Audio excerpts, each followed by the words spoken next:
Good morning বন্ধুরা, তোমাদের সকলকে জানাই আমার চ্যানেলে স্বাগত। আশা করি তোমরা সকলে খুব ভালো আছো। আজকে হচ্ছে বৃহস্পতিবার, আজকে এখান থেকেই ব্লগটা শুরু করলাম। এই তো ঘুম থেকে উঠলাম, উঠে ফ্রেশ বিছানাটা পরিষ্কার করে ফ্রেশ হলাম। তো তারপর এসে মা ওদিকে চা করছে, চা খাবো। চা খাওয়া এখনও হয়নি। তো আমি বারান্দাতে আসলাম, ভাবলাম ভিডিওটা স্টার্ট করে নিই। তো তোমাদের দেখিয়ে দিই আজকে কী কী ফুল ফুটেছে। এই জবাটা, নয়নতারা আর কিছু অপরাজিতা, আর হচ্ছে এই ফুলটা। তো দেখলেই এ কটা ফুল ফুটেছে আজকে। তো ওদিকে মার চা করা হয়ে গেলে চা খেয়ে একটু পড়তে বসবো। তো চলো, আমি সারাদিন কি করি সবটাই তোমাদের সাথে শেয়ার করব। তো তোমরা সারাদিন সাথে থাকো, দেখতে থাকো। তো এই যে আজকে চাটা মাই করেছে, আমি আর করিনি। রোজ যেহেতু করি, মা বললো যে আজকে তোকে করতে হবে না, আমি করছি। তো মা আজকে চা করছিল। আর তোমরা তো জানোই যে আমরা সকালে লাল চাই খাই। তো এই যে মার চা করা হয়ে গেছে, তারপর চা খেয়ে একটু পড়তে বসেছিলাম। তো বন্ধুরা, এই দেখো আমি যখন পড়ছিলাম তখন মা স্নান করতে চলে গেছিলো। আজকে যেহেতু বৃহস্পতিবার, সেজন্য মা ভেবেছিল যে আগে স্নান করে পুজোটা দিয়ে দেবে। কিন্তু স্নান করে আসার পর আমাকে ডাক দিল যে একটু এদিকে আয়। আমি বললাম হ্যাঁ বলো।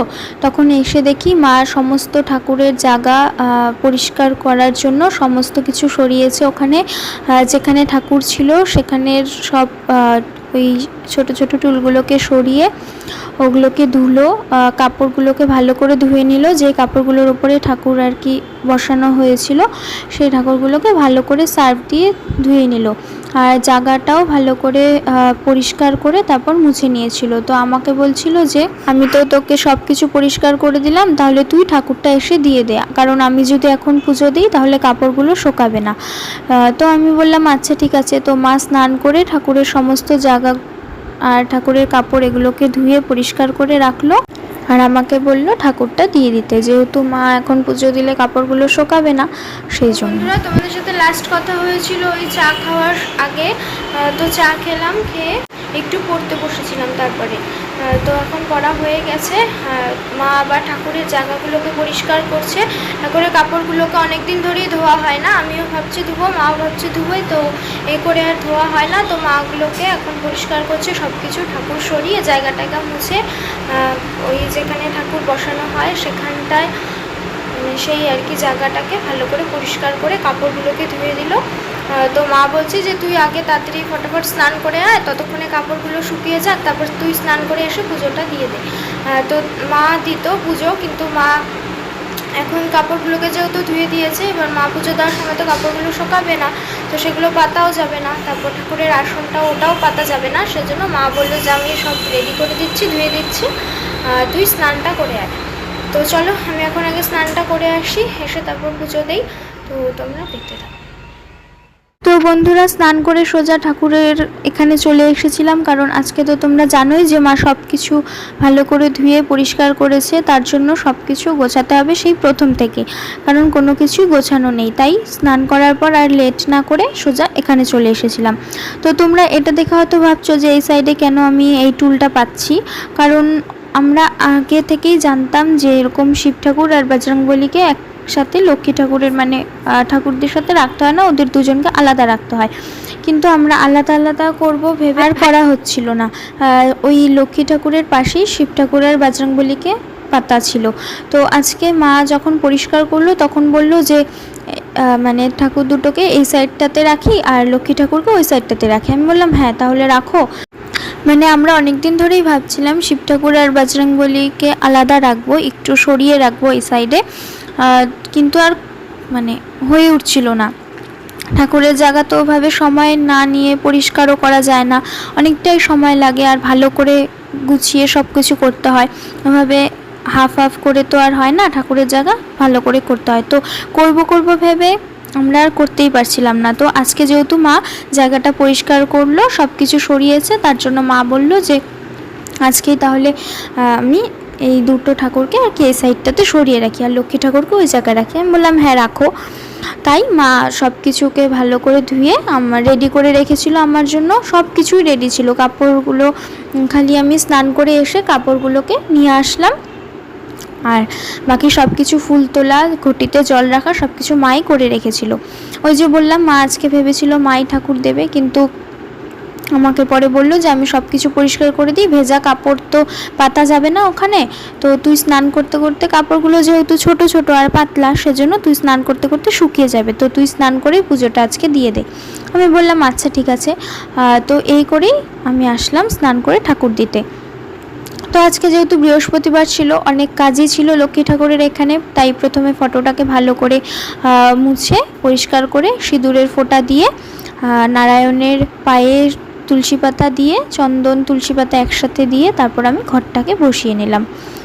তো আমার এই লক্ষ্মী পুজো দিতে আর কি, বৃহস্পতিবার করে লক্ষ্মী ঠাকুরের ঘট বসাতে আমার খুব ভালো লাগে। মানে কেন জানি না, আগাগোড়াই আমার যখন বৃহস্পতিবার আসে আমি মাকে বলি, জিজ্ঞেস করি মা আজকে কি তুমি ঠাকুর দেবে না আমি ঠাকুর দেবো। মানে আমার ভালো লাগে লক্ষ্মী ঠাকুরের ঘট বসিয়ে অনেক গুছিয়ে সুজিয়ে সব কিছু করতে ভালো লাগে। আজকে তো ফুল অত ছিলও না, পাপা যদি আজকে থাকতো তাহলে পাপাকে বলতাম একটু ফুল নিয়ে আসতে। তো যে কটা ফুল গাছে ছিল তাও তো আজকে গাছে একটা হলেও জবা ফুল আমি ঠাকুরকে দিতে পেরেছি। অন্যান্য দিন তো অনেক সময় গাছে জবা ফুল ফোটেও না, তোমরা দেখোই যারা আমার ডেইলি ব্লগ দেখো। তো মাঝে মাঝে গাছে একটাও ফুল থাকে না, আবার যখন থাকে তো প্রচুর ফুল থাকে। তো যাই হোক, ঠাকুর করে আজকে পেয়ে গেছিলাম, জবা ফুল একটা ঠাকুরকে দিতে পেরেছি, এটাই অনেক। আর ঘরটা আগে আমাদের ওপরে বসানো ছিল, তোমরা যারা দেখো আমার ব্লগ তারা তো জানোই যে আগে ওই জলচকির ওপরই পাতা ছিল, মানে ঘরটা ঠাকুরের সামনে। তো এখন যেহেতু অনেকটা জায়গা আছে সেজন্য ভাবলাম যে চাপাচাপি না করে ঘরটাকে নিচেই বসাই। এবার মা বলছিল যে ঘরটাকে নিচে বসাতে মাটির একটা ডো বানিয়ে তারপর বসাতে হয়, কিন্তু আমি দিদাকে দেখেছিলাম যখন এখানে পুজো হয়েছিল, আমাদের কি পুজো মনে নেই, লক্ষ্মী পুজো খুব সম্ভবত, যখন মানে ওই জায়গাটাতে ওই ড্রয়িং রুমে করেছিলাম, তখন দিদা এই পিতলের এই সেটার ওপরে বসিয়েছিল। তার জন্য মাকে বললাম যে দিদাও তো এভাবে মাটি ছাড়া এটার মধ্যে বসিয়েছে, তো এটাতেই দাও। তার জন্য ঘরটাকে এখানে বসানো হয়েছে নিচে এটার ওপরে। দিদার বাড়ি যখন যাব তখন মাটি নিয়ে এসে ঘরটার নিচে মাটি রেখে তারপর বসাতে হবে।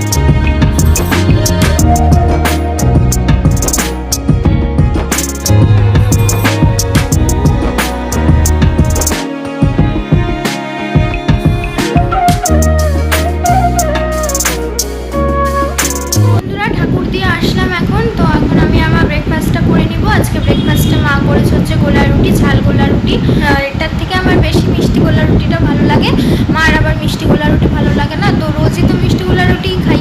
তো আজকে সেজন্য মাকে বললাম যে তুমি ঝাল গোলা রুটি করো, আজকে আমি খেয়ে নেবো, অসুবিধা নেই। তো মা আজকে ওটাই করেছে। তো এখন ব্রেকফাস্টটা করবো, আগে ঠাকুরটা দিয়ে নিলাম সকাল সকাল, নাহলে পরে দেরি হয়ে যাবে। আর ঠাকুরের জায়গাটাও পরিষ্কার করার ছিল, সেজন্যই তাড়াহুড়ো করে সব কিছু করলাম।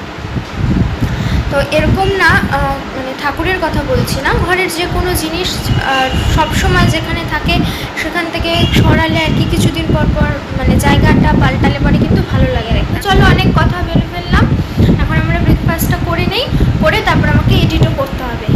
তো চলো তোমরা দেখতে থাকো। তো এই যে তোমাদের বললাম মা আজকে ঝাল গোলা রুটি করেছে পেঁয়াজ আর লঙ্কা দিয়ে। আমি একটাই খাবো, সকালের খাবার যেহেতু হালকাই খাওয়া ভালো। আর দুধ চা করেছিল, আর এদিকে চাটনি বসিয়েছে, আমের চাটনি, আর এদিকে শুক্তো করা হয়ে গেছিলো মার, আর করেছে হচ্ছে পাট পাতার বড়া। তো বন্ধুরা তোমাদের সাথে লাস্ট কথা হয়েছিল সকালবেলায়, ওই ব্রেকফাস্ট করব যখন, তার আগে ঠাকুর দিয়ে আসার পর তারপর ব্রেকফাস্ট করলাম। আজকে ব্রেকফাস্টে কী ছিল সেটা তো দেখলেই। তো ব্রেকফাস্ট করে আমি এডিট করতে বসেছিলাম। তো এডিট তো আজকে কিছুই করিনি, একদম প্রথম থেকে শেষ পর্যন্তই করলাম বসে বসে। তারপর আবার দেখি এসে হয়ে গেছে কতগুলো, আবার গ্যালারি থেকে ছবি ডিলিট করলাম, ছবি বলতে মানে ভিডিওই যেগুলো আগের সেগুলোকে ডিলিট করলাম। তারপর মা আমি বসে গল্প করছিলাম। তো আজকে ঠাকুরের বাসন মাই মেজেছে, আমি আর মাজিনি।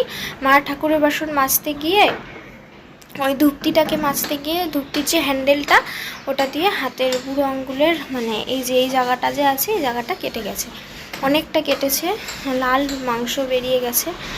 তো এসেছিল ঘরে, অ্যান্টিবায়োটিক বলছিল যে আছে কি না, বললাম হ্যাঁ বোরোলিন লাগালো পরে। তো ব্যান্ডেড লাগাতে বললাম, বলে না একটু হাওয়া বাতাস লাগুক, ব্যান্ডেডটা এখন লাগাবো না, যদি আর কি না পারি, মানে ওপরে যেহেতু আঙুলের নিচে লাগলে তো খেতে টেতে পারতো না, জ্বলতো, যেহেতু ওপরে অসুবিধা তো হয়ই, আর এটা শুকাতেও সময় লাগবে, কারণ একদম এই যে এই করগুলোর মধ্যে ওপরে মানে এখানে লেগেছে। তো বললো যে যদি খুব অসুবিধা হয় তাহলে ব্যান্ডেড লাগাবো, না হলে খোলাই থাক। তো ব্যান্ডেড লাগায়নি, অনেকটাই কেটেছে। তো এখন ইসে করবো, আমরা লাঞ্চটা করে নেব। মা বললো আর দেরি করবে না, লাঞ্চটা করে একটু শুভ। আজকে তো বিকেলে আমাদের পড়াও আছে, জানোই আজকে বৃহস্পতিবার, ওই 5:30 6টার দিকে যাব। আজকে একটু আগে বেরোবো, দরকার আছে, তো এই 5-10 মিনিট আগে বেরোবো, মানে ধরো ওই 5:30টার দিকে বেরিয়ে কাজটা করে তারপর পড়তে যাব। তো এসে এখন লাঞ্চটা করে নেই। তো চলো তোমরা দেখতে থাকো। তো তোমরা তো জানোই আজকে লাঞ্চে কী কী আছে, আগেই দেখিয়ে দিয়েছি, পাটপাতার বড়া, শুক্তো আর চাটনি। আর এইদিকে দেখো মা খেতে খেতে কার্টুন দেখছে আর খাচ্ছে, একদম মন দিয়ে আমার ফোন নিয়ে কার্টুন দেখছে, ঠাকুমার ঝুলি আর ভাত খাচ্ছে। বন্ধুরা আমাদের লাঞ্চ হয়ে গেছে, তারপর পাপা এই ঘরে আসলাম, পাপার ঘরে এসে আমি আর মা গল্প করছিলাম। আমি আর মা আমি খালি কিছুক্ষণ পর এসে ঠাকুরের জায়গাটাকে দেখি। আমি তো জানোই, বললাম সকালবেলায় যে আমার কোনো জায়গার যদি মানে কোনো জিনিসের জায়গা যদি এরকম চেঞ্জ করা হয় আমার খুব ভালো লাগে, একটা নতুন নতুন লাগে। তো আমি কিছুক্ষণ পর এসে জায়গাটা দেখছি আর মাকে বলছি মা ভালো লাগছে কিন্তু দেখতে না। তারপর এটাই তো এসে মা আর আমি বসে বসে গল্প করছি। এদিকে আসো, আসো আসো না। এই যে দেখো মার আঙ্গুলটা অনেকটা কেটেছে, এটা ক্যামেরাতে বোঝা যাচ্ছে না, কিন্তু এই যে এই জায়গাটা যে আছে এই জায়গাটা লাল হয়ে গেছে। এই দেখো এই জায়গাটা কেটেছে, অনেকটাই কেটে গেছে, লাল মাংসটা বেরিয়ে গেছে। ওষুধ লাগিয়েছে, দেখলেই তো অনেকটা কেটে গিয়েছে। এবার এসে তো বসে আছি এখন শুভ। তো আমাদের দেখাই, যেটা মাজতে গিয়ে মার হাতের এই অবস্থা হয়েছে। এই যে দেখো ধূপটিটা, এই জায়গাগুলো কালো কালো ছিল, এগুলো একদম চকচকা করে ফেলেছে, আর কেটেছে হচ্ছে এই সাইডটা দিয়ে। তো এই পরিষ্কার করতে গিয়ে হাতটা কেটে গেছে। বলি যে অত জোরে জোরে মানে স্কচ ব্রাইটটা দিয়ে মাজতেই না, কারণ প্রেশার দিলে তখন ইসে হয়, স্লিপ কাটে না, হাতে সাবান থাকলে বাবাও না করে, শোনে না। এত পরিষ্কার বাসন মানে ঝকঝকা করতেই হবে, হাত পা কেটে যেভাবেই হোক পরিষ্কার করতে হবে। তো ওটাকে মাজতে গিয়ে হলো। তো চলো এখন একটু রেস্ট নিয়ে নিই, একটু শুই। তোমাদের সাথে আবার পড়তে যাওয়ার আগে যদি আমি মানে ঘুম থেকে আমার উঠতে লেট না হয়ে যায়, আমি যদি তাড়াহুড়ো করে পড়তে না যাই, তাহলে পড়ার আগে তোমাদের সাথে কথা হবে। আর যদি ঘুম থেকে উঠে দেখি দেরি হয়ে গেছে, তাহলে তো আর কথা বলতে পারি না, তো একবারে এসে কথা হবে। তো এখনের মতন টাটা। তোমাদেরকে তো লাস্ট কথা হয়েছিল তোমাদের সাথে লাঞ্চের পর, যখন এডিট টাইটেল দিলাম তার আগে। তো আজকে দুপুরেও ঘুমাইনি, আমি শুয়ে ফোনই দেখছিলাম, কারণ বেজে গেছিলো 4টা কি 4:10 মতন। তারপর মা আমি শুয়ে শুয়ে একটু গল্প করলাম, গল্প করার পর এই ঘরে এসে বসলাম, তখন চন্দ্রিমা ফোন করলো, ওর সাথে একটু ফোনে কথা বললাম। তো এখন রেডি হব, তার মা এখন বললো যে আপেল কাটছি, আয় আপেলটা খেয়ে তারপরে যা। তো আপেলটা খাবো, ততক্ষণে আমি রেডি হয়ে নেই, হয়ে তারপর খেয়ে চলে যাব। তো চলো রেডি হয়ে তোমাদের সাথে আবার কথা হচ্ছে। এই দেখো বন্ধুরা, আমি রেডি হয়ে তারপর মার ওখানে গেছিলাম, মা আপেল কাটছিল, বললামই তো তোমাদের, খেতে বললো। তো গিয়ে ওখানে ভিডিও করতে করতে আর গল্প করতে করতে হয়ে গেছে আমার দেরি, তাই আর যাওয়ার আগে তোমাদের সাথে আমি কথা বলতে পারিনি, তাই ভয়েস ওভারে বলে দিলাম। তো এই যে মা আজকে গোলমরিচ দিয়ে আর আমচুর পাউডার দিয়ে আপেলটা মেখেছিল, আমার আর মার জন্য বেড়ে নিয়েছিল। তারপর আপেল খেয়ে পড়তে চলে গেছিলাম। বন্ধুরা তোমাদের সাথে লাস্ট কথা হয়েছিল পড়তে যাওয়ার আগে, তোমাদেরকে বললাম যে আমি রেডি হয়ে তারপর তোমাদের সাথে কথা হচ্ছে। এদিকে যখন রেডি হয়েছি মার সাথে গল্প করতে করতে আমার এতটাই লেট হয়ে গেছে, তারপর আমি তাড়াহুড়ো করে গেছি। তো চন্দ্রিমাকে ফোন করলাম, কিরে তুই চলে গেছিস? বলে যে না, রাস্তাতে হাঁটছি আর কি। আমি বললাম আচ্ছা ঠিক আছে, তাহলে যা, আমিও যাচ্ছি। এদিকে নেমেছি ফ্ল্যাটের থেকে, টোটোও পাচ্ছিলাম না। টোটো কিছুটা গেলাম আর কি মন্দিরের সাইডটাতে, তারপর টোটো পেলাম। তো আসলাম পড়া থেকে, একটু লেট হয়ে গেছিলো 5-7 মিনিটের মতন। তো অসুবিধা হয়নি, স্যার মানে আর কি আসেনি তখন এই ঘরে, মানে যেই ঘরে আর কি স্যার পড়ায় সেখানে আসেনি। তো কিন্তু আমি তো ভেবেছি অনেকটা লেট হয়ে গেছে। তো গেলাম, তারপর পড়তে পড়া থেকে আসলাম, চা খেলাম।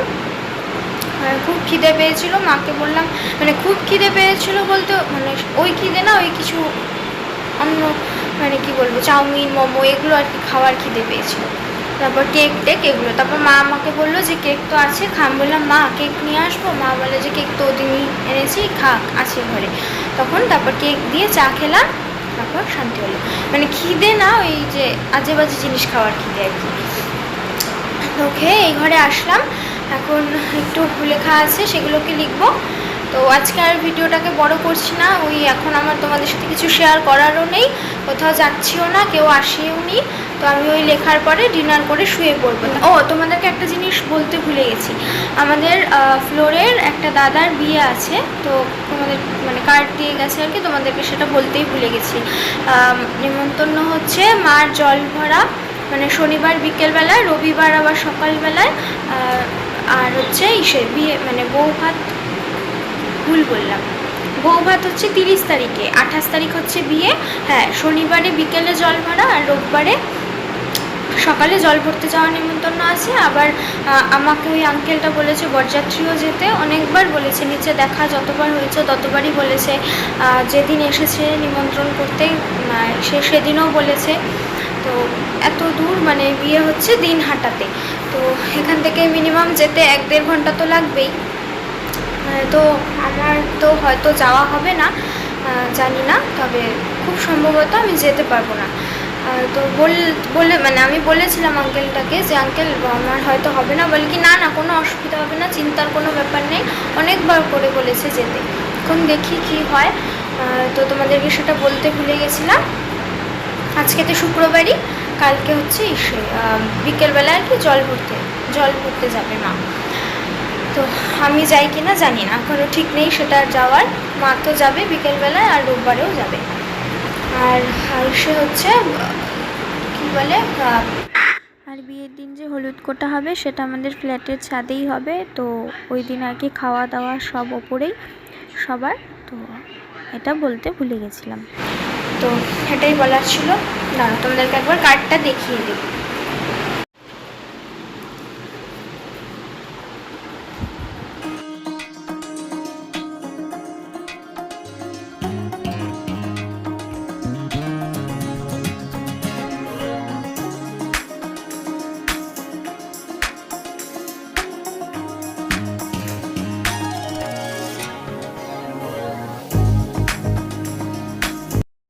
কোন দাদাটার বিয়ে বলো তো? যেই দাদাটাকে আমি বলি ছাদে গিয়ে, যে দাদাটা গাছ লাগাতে ভালোবাসে, সেই দাদাটার বিয়ে। তো এই তো এটাই বলার ছিল তোমাদের। তো আজকের ভিডিওটা এখানেই এন্ড করে দিচ্ছি। যদি তোমাদের ভালো লেগে থাকে তো প্লিজ তোমরা like, share, comment and subscribe করতে ভুলো না। তো আজকের মতন জানাই সকলকে টাটা, গুড নাইট, সকলে ভালো থেকো। আগামীকাল আসছি আরও একটা ব্লগ।